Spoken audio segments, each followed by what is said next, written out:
A refresh brings a stronger base 4-cylinder to Kia's Stinger hatchback, but the V6 GT is left largely alone. And that's not a bad thing. Sometimes, a car gets a mid-cycle refresh and is totally reinvented. New engines, new bodywork, and a new interior, the full overhaul and treatment. When that happens, it's often because the original product was lackluster enough to warrant a quick do-over. On the opposite end of the spectrum, if a company really nailed it in the first place, a car might get a steady-as-she-goes refresh that brings minor updates to an essentially appealing package. The 2022 Kia Stinger definitely falls into that second category.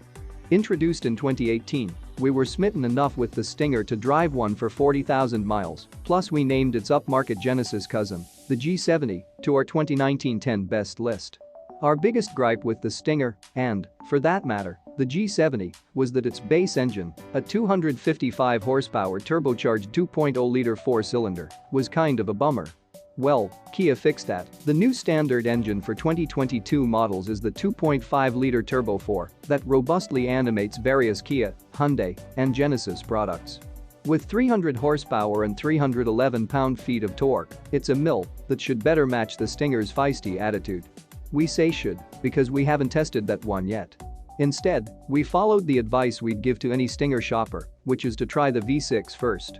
The big Kia's optional twin-turbocharged 3.3-liter V6 is one of the sweeter engines of its ilk, smooth and powerful seemingly from idle to redline. That's barely hyperbole, its 376 pound-feet of torque arrives at 1300 RPM and remains at that plateau until 4500 RPM. The V6's 368 horsepower represents an increase from last year, but only by 3 horses. That, you won't notice. But you will notice the new active exhaust, which endows the Stinger with a throatier growl under throttle and makes it more rewarding to use the steering wheel-mounted paddles to shift the 8-speed automatic transmission. That was another item on our wish list, a little more feedback, a little more sense of drama and engagement. The new soundtrack certainly helps. The interior got an update as well, although you'd almost have to park an older Stinger alongside a new one to spot the differences, like with those comics page cartoons you'd scrutinize after splitting your sides over the latest family circus. The primary difference is the 10.3-inch infotainment touchscreen, which is usefully upsized from the prior 8.0-inch screen and features analog tube-like stereo tuning graphics and the option to listen to the pre-recorded sounds of a fireplace or, strangely, a busy restaurant. There's also new stitching on the seats and some different trim pieces. But largely, this is the same handsome and well-executed cabin we lauded at the Stinger's introduction.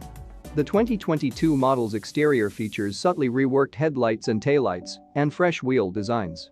But the most noticeable difference is the new Kia badge, which looks like something a goth kid would have tagged on the wall of an abandoned sewer substation during a rave in 1997.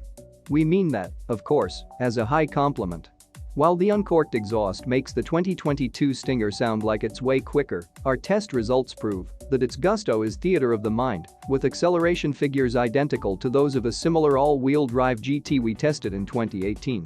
The new car ran to 60 miles per hour in 4.6 seconds, same as the previous version, and its quarter-mile time of 13.1 seconds at 107 miles per hour was also the same as before but with a 1 mile per hour slower trap speed.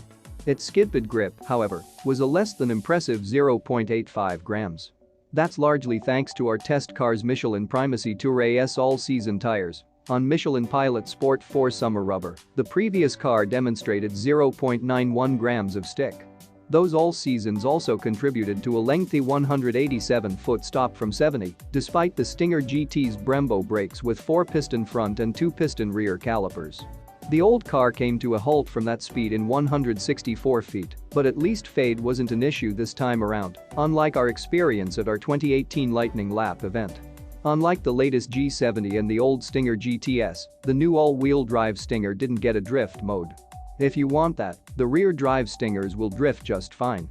The rear-drive 2.5T GT line's base price of $37,135 marks a big increase from last year's $34,135 entry point. But at least you get a sizable horsepower increase for the greater outlay. The base $40,635 Stinger GT is new gone, so stepping up to the V6 requires at least $44,735 for the GT Win trim, which is actually a discount from last year's GT Win. that cost $46,535. The lineup tops out at $54,535 for an AWD V6 in GT2 trim. Atop that model you can now add a new $1,295 Scorpion package, which blacks out some trim and the exhaust tips, brings model-specific 19-inch wheels, and adds carbon fiber interior pieces. We know a Stinger owner who modified his 2019 GT2 along these lines, so maybe Kia is paying attention to its own customization scene. We'll know for sure if, like him, they also add optional methanol injection and KDM, Korean domestic market, badges. We would have loved it if Kia rolled out some 500 horsepower monster Stinger, codename Super Scorpion, but mostly we're just appreciative that they're keeping their big rear drive-based hatchback around at all. Kia sells around 10,000 Stingers a year, which makes it viable, but not something you see every day. This is still an important car for Kia, more than its sales numbers suggest, because there's a community around it, complete with an aftermarket and forums, where owners brag about their quarter-mile time slips. The Stinger is an insider thing, if you know, you know. But please, allow us to tell you again.